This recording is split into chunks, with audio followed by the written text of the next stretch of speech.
Let's go for it.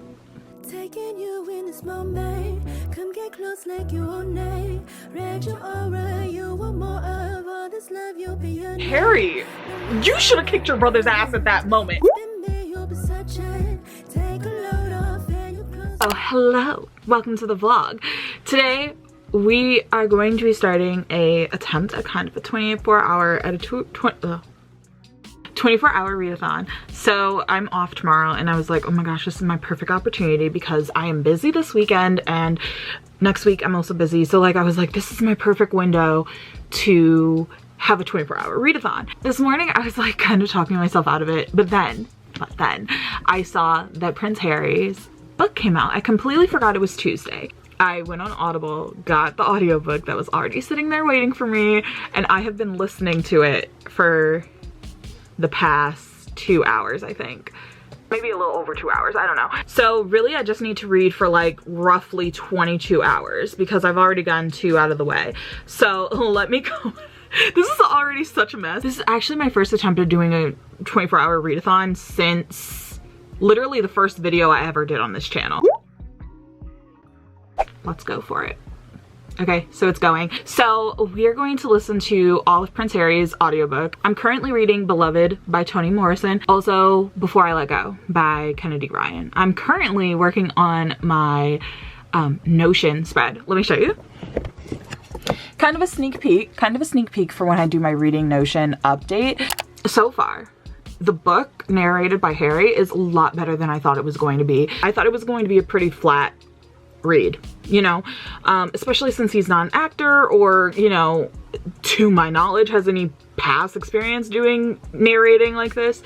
So I was shocked. He has a very nice speaking voice also. The accent of course helps. So I definitely think that getting the audiobook was a decision for me. I do have quite a few things that I want to get done, like organizational wise, and I also have something that I need to do for work. As usual, I feel like lately they really are like giving me things to come home with. We're doing this thing with the kids that we're gonna make these into little planters and they're gonna like plant seeds in like the foot soil and then we have to put a seed in here. So I'm putting little name tags on here. Tags, and they're going like right here. Obviously I can't show you the kid's name. They're gonna grow a flower or something, I think. I actually don't know. Well, that's what I'm going to be working on. I've been listening to the audiobook. I also need to clean my makeup brushes. I actually have this checklist of things that I need to do for the new year and I still haven't completed all of them. Is there anything else I want to say? Oh my gosh. Trailer for Ant-Man and the Wasp Quantumania came out last night. Oh my gosh. It gave me chills. And I cannot remember the last time a Marvel trailer genuinely gave me chills. Jonathan Majors is definitely going to deliver. I'm so excited because even though I love Scott and I love his relationship with Cassie, you know, the Ant-Man movies still aren't my favorite in the grand scheme of the ranking. I can't wait. Kang is probably gonna be I'm gonna be a Kang fangirl, I think. Kind of like I was for Namor, and like, I did get me a Namor shirt. You know, I wish I could have a Kang shirt for the movie. I don't know if anyone's making like Kang merch, or if anyone's gonna make Kang merch in time for me to get it for the movie. You know what I'm saying? But I feel like we should have some Kang merch because like I feel like that needs to be a thing. I made it back from Ant-Man. Still have on my Kang shirt. I actually enjoyed that movie a lot. I think it's my favorite of the Ant-Man franchise. Theater was totally engaged in this movie. People were laughing, reacting to the things happening on screen. It's like so much fun, and I haven't had a fun experience like that at an MCU movie in a while. Scott was great. Paul was great as always. I mean, obviously. Kang did the damn thing. Jonathan Majors, like, yes, I'm so excited. I can't wait to see him in more projects. And yeah, I guess this film was setting up more of the greater Phase 5, but I don't think that it was a bad thing. Simply put, I went into this movie expecting the worst, and it really wasn't that bad.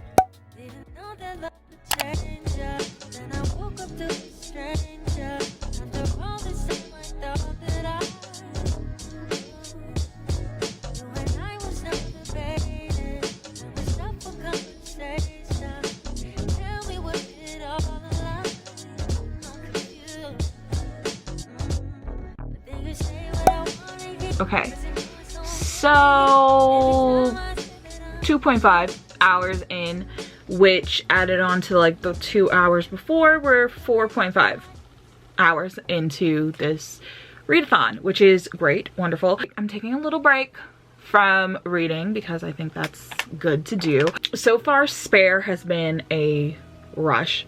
As I said before, I am very shocked at how good Harry is at, like, I don't know, I guess just being a narrator. It jumps around a little bit, but it is going in a timeline order. It's just a lot of information to take in. There are some things that I do pick up on and I'm like, oh my gosh, like what? There were some inaccuracies I saw people like talking about, like how he refers to things that, you know, probably should have been caught in editing. Yeah, I haven't gotten to anything about Meghan yet. We're still kind of getting through things, but there definitely is a sense of honesty in this that I can tell is like sure, it's stuff that maybe I don't want to hear about, like the frostbite bit I just got done with, and yeah, maybe I don't want to hear about that. Sometimes you get memoirs and I think people kind of just retell stories that everyone already knows and just don't really add much to it. They aren't brutally honest about things, and it's like you wish they would elaborate on it a little bit more. Of course, it's like, it's your story, you can tell us whatever you want, but this one is definitely going in depth, which I kind of wouldn't even expect from Harry. I feel like a lot of the headlines try and make it out to be like he's bragging about doing this and this and this. It doesn't feel like that. It's just kind of him laying out the facts. Like, this is what happened. This is really what crossed my mind. I mean, I don't know what else to tell you. I'm sorry. That's what I was thinking about. And something about that is just really funny to me. There were also just quite a few moments that were really sad, especially when he's talking about like Diana and just like how much he just was not allowed to feel those emotions and to heal and to process, and how it was very traumatic for him, and how long that trauma constantly was spiraling in his mind. The chapter that talks about him going to Paris and wanting to drive down the same path that his mom was on, and he did it twice at the same speed that she was going, and I'm so captivated in the story. I have been so productive. I've been sitting here planning out videos that I want to do. Will I do them? Who knows? But you know, they're planned.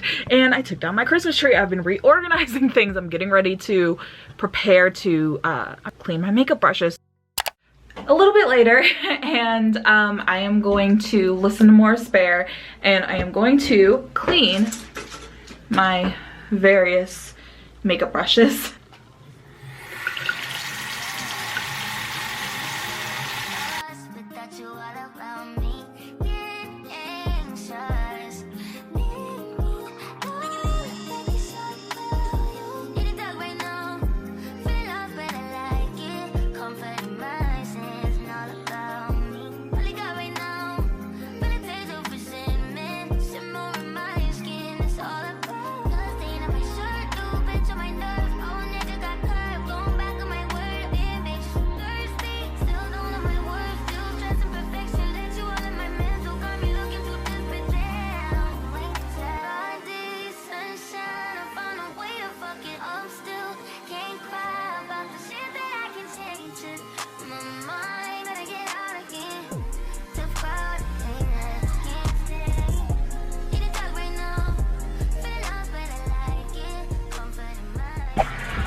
Okay, first of all, I have no idea who this is hosting the Golden Globes, but for Spare, I managed to get right to the moment that I think Harry is meeting Meghan, because he's like talking about like Instagram filters, and I know for a fact from their documentary that he saw an Instagram post of Meghan, and she had she had the dog filter on her face, and that's when he first saw her. Let me see how much I have left. I think I have like 2 hours left. Yeah, I'm in part 3, Captain of My Soul, which is the part that like Meghan appears in first, and I think this is like the end of the book after this. Yeah, very excited for that. And the Golden Globes are on. The fashion, there really wasn't anything. I mean, there were some things that I liked, but like I don't think it was like as standout as I like wanted it to be, but like whatever. Collarbones are in. Because you're talented. You're being asked to host this show because you're charming. He said you're being asked to host this show because you are great. So far for the Golden Globes, I've already cried because Ke Huy Quan won for Everything Everywhere All at Once, and Angela Bassett won for Black Panther. Stop it. I cried. Her speech was so good. I wanted her to win so bad. Like, absolutely. Then Tyler James Williams won. Yeah. Yeah. Yeah. That's everything to me. Because I love Abbott. I just, wow. I love that. Well, it's back on, so.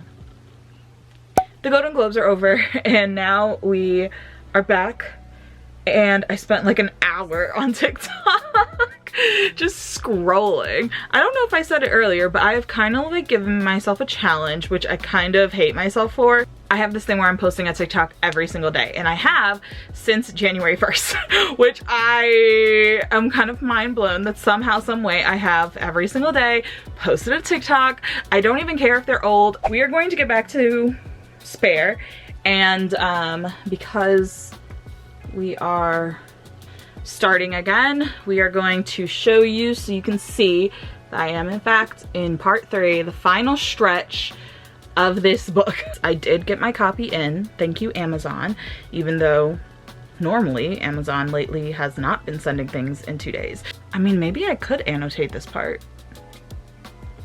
I mean, I guess I could. The book is over there though.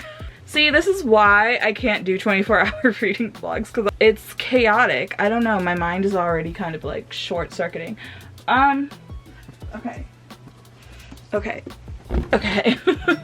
Here it is, Spare, and then the back looks like this. This is a picture of Harry. Prince Harry, the Duke of Sussex, is a husband, father, humanitarian, military veteran, mental wellness advocate, and environmentalist. He resides in Santa Barbara, California with his family and 3 dogs. Yes. Meg, Archie, and Lily, and of course my mother. Oh, Diana would have loved this. But I feel like if Diana was around, this shit would not have gone down. Part 1, Out of the Night That Covers Me. Look at him as mommy. How precious. Oh, absolutely adore that. That's a picture of Henry. Part 3, Captain of My Soul.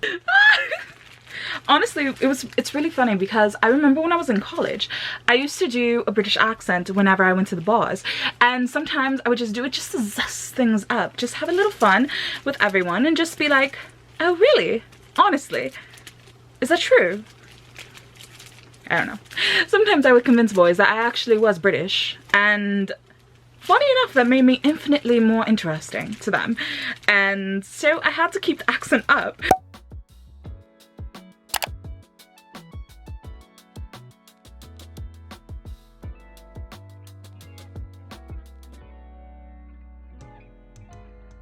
I think this is pretty good.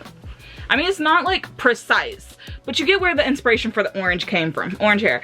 But I think in general, okay, it might be better to look at it like this, because then maybe you'll get my point. Like the blue is to match his blue shirt, and then it just like kind of fades out, even though I know there isn't like a transition for blue. Okay, this probably isn't my best one, but I feel like it's not that bad. Like it's not too out of there. Like,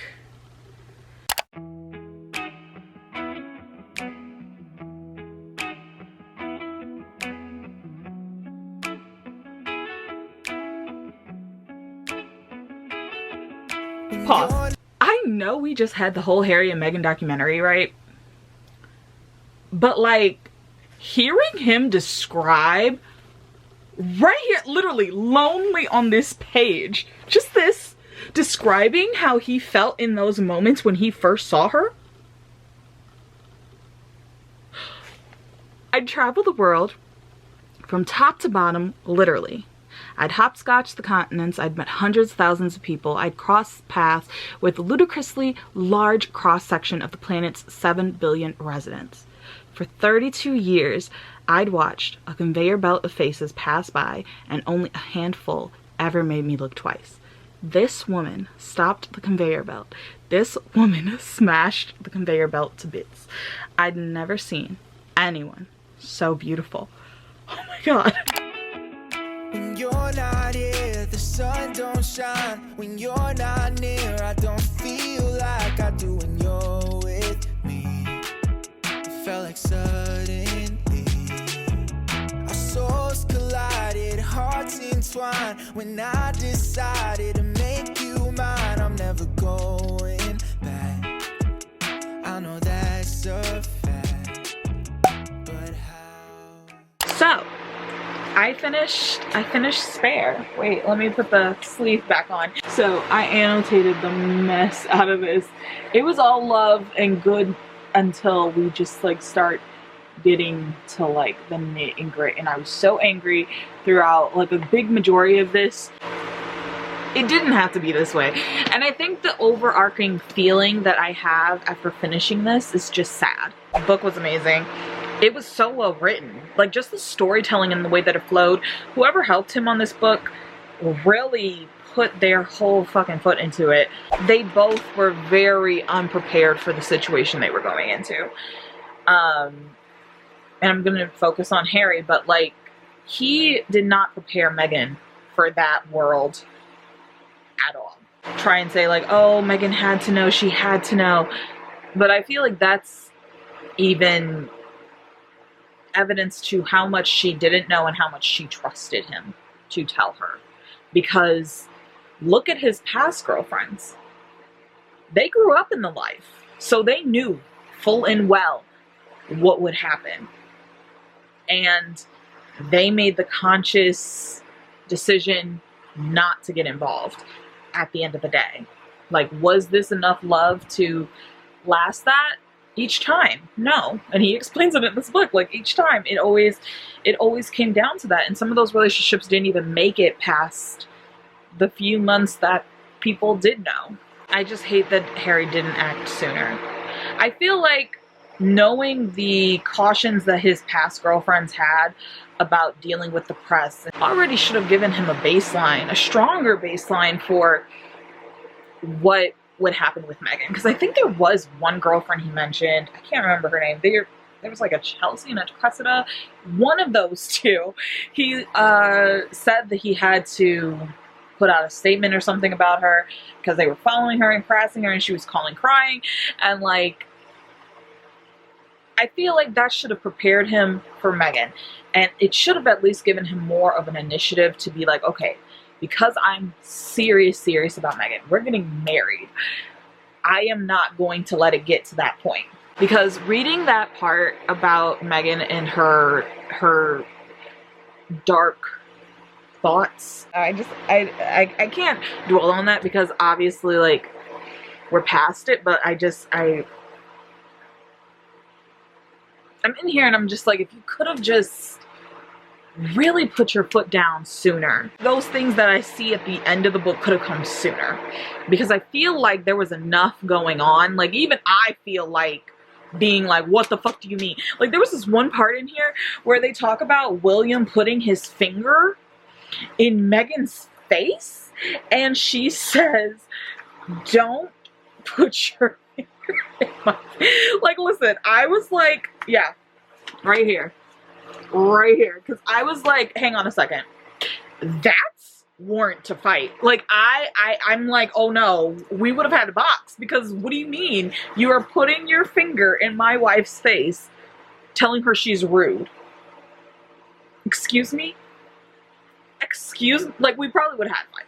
Like if there's any time for Harry to get up and put that military strength on William, I think that was the time.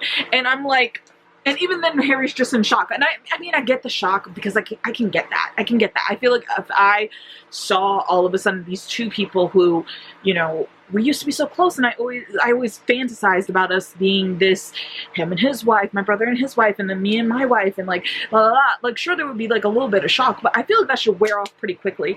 I feel like a lot of times in here, and not just this instance, Meghan really stood her ground, even though you can tell that her thoughts were just spiraling. She held her ground. And even in these accounts, you can tell that she is a very well assured person of who she is. She knew she didn't want to be spoken to a certain way. She knew when behavior was going out in a different way. She knew how to apologize. She, like, I don't know. Like, sometimes I just read that and I'm just like, Harry, you should have kicked your brother's ass at that moment. Like, after going through this whole mess, the whole press tour, and I know it all comes down to him. His support of the monarchy still confuses me. Because even after the comments about your son, I'm sure there have been probably comments about your daughter. And we know there have been comments about your wife. We are still protecting whoever made that comment about your son. We are still protecting them. Which would make the most sense to me, because I'm like, that's the person who I feel like has the most to lose from something like this actually being confirmed. And the future of the monarchy would just greatly be ruined at that point.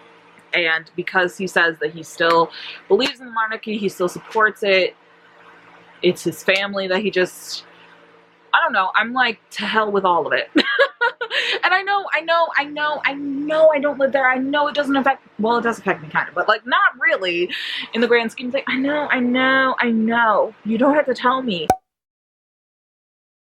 Perfectly kind of at 12 hours. And that's a little crazy. Well, technically I'm at 14 hours. Go to sleep. And then tomorrow afternoon, I could read.